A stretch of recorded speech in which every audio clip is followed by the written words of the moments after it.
tem um lance... Tenho tempo ou eu tô atropelando tudo? Tem um lance, posso falar? Pode. Tem um lance da igreja primitiva que eu acho muito legal. Eu não tenho esse lance de que nós vamos voltar a ser igreja primitiva e nós vamos construir a igreja olhando para a igreja primitiva. Eu não tenho esse lance, essa utopia de que nós vamos voltar a ser uma igreja como era a igreja primitiva. Mas quando eu leio a Escritura, eu vejo, por exemplo, que a igreja primitiva ela é uma igreja que sabia fazer justiça. Ela não era uma igreja de filantropia, ela era uma igreja que praticava justiça. E qual que é a diferença entre uma coisa e outra? Olha que interessante isso. Quando você vai fazer filantropia, você olha para a necessidade do outro e faz para o outro aquilo que você pode, aquilo que está dentro da sua condição. Então eu olho para a sua necessidade e faço para você o que está dentro da minha condição. Então, sei lá, o Ney precisa de R$1.000 para poder dar conta lá da família dele. Aí eu vou chegar nele e vou falar, cara, você precisa de R$1.000, mas eu tenho R$100. Eu vou te dar R$100 dos 1.000 que você tem. O que eu estou fazendo? Isso é uma obra de filantropia. Ou seja, eu olhei para a necessidade dele, mas eu agi segundo as minhas condições. A igreja primitiva não era assim. A igreja primitiva não olhava para o cara, para a necessidade dos outros e agia segundo as suas condições.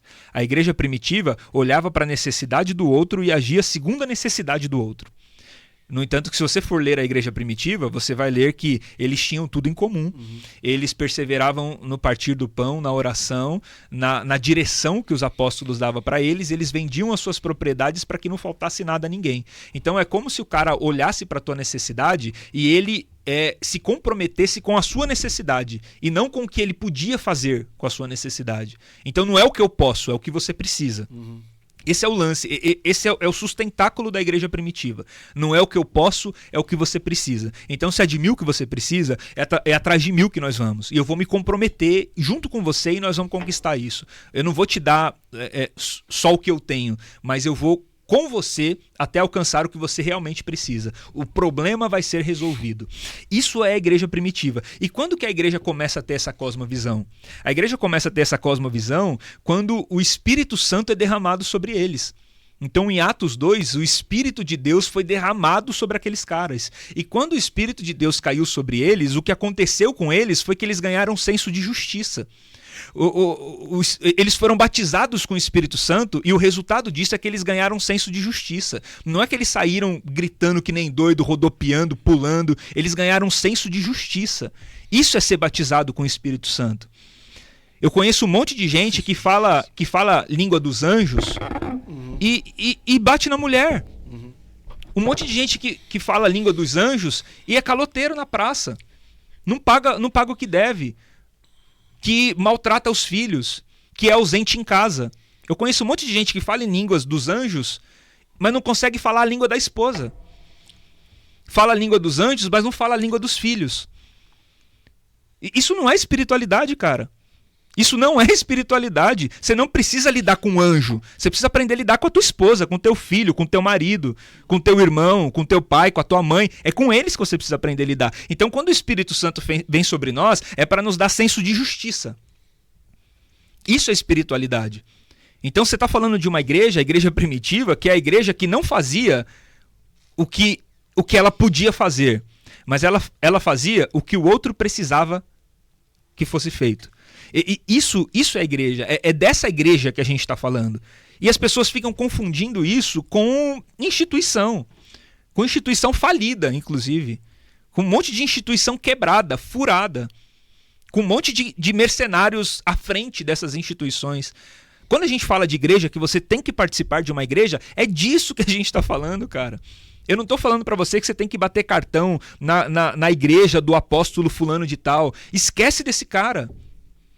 Esquece desse cara. Inclusive, um dos meus professores da faculdade, ele usava... Eu não gosto de citar essa frase, mas eu vou citar aqui no calor do momento, então me perdoe.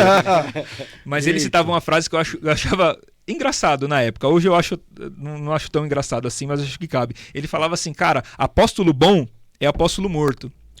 Nossa. Porque Porque os apóstolos são aqueles que Jesus chamou e vocacionou e deu poder e autoridade para eles fazerem sinais miraculosos e deu para eles inspiração para produzir escritura.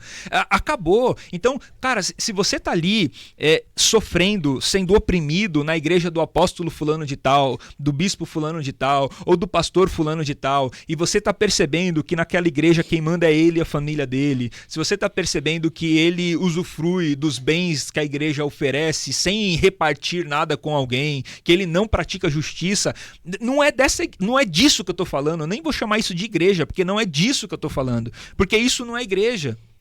Isso é uma construção humana feita para arrecadar dinheiro. Isso não é igreja. E se você faz parte disso, sai dela, povo meu. É o que a Bíblia te orienta. Sai dela, povo meu. E aí você vai sair dela, você corre o risco de o cara chegar para você e falar, se você sair daqui, eu vou retirar de você a minha cobertura espiritual. Que cobertura espiritual? Esse cara tá usurpando o lugar de Jesus, porque quem é coberto a sua vida é Jesus, não é ele. Não é o pastor, não é o apóstolo da sua igreja que traz cobertura espiritual sobre você. Quem traz cobertura espiritual sobre você é Jesus, o Cristo, o Filho do Deus vivo. Ele é o ungido da igreja. Todos os outros que se dizem ungidos são usurpadores. Sai dela, povo meu. Sai dela. É disso que a gente está falando. Então é isso que eu estou chamando de igreja. E aí se você olhar para isso que eu estou chamando de igreja e falar que isso não serve, cara, aí você precisa se converter, de verdade. Aí você precisa converter o teu coração, você precisa olhar para Jesus, você precisa voltar às primeiras obras, você precisa se converter de novo. Porque se você falar para mim que isso é ruim, que isso não é igreja, aí você precisa retornar. Alabaxai.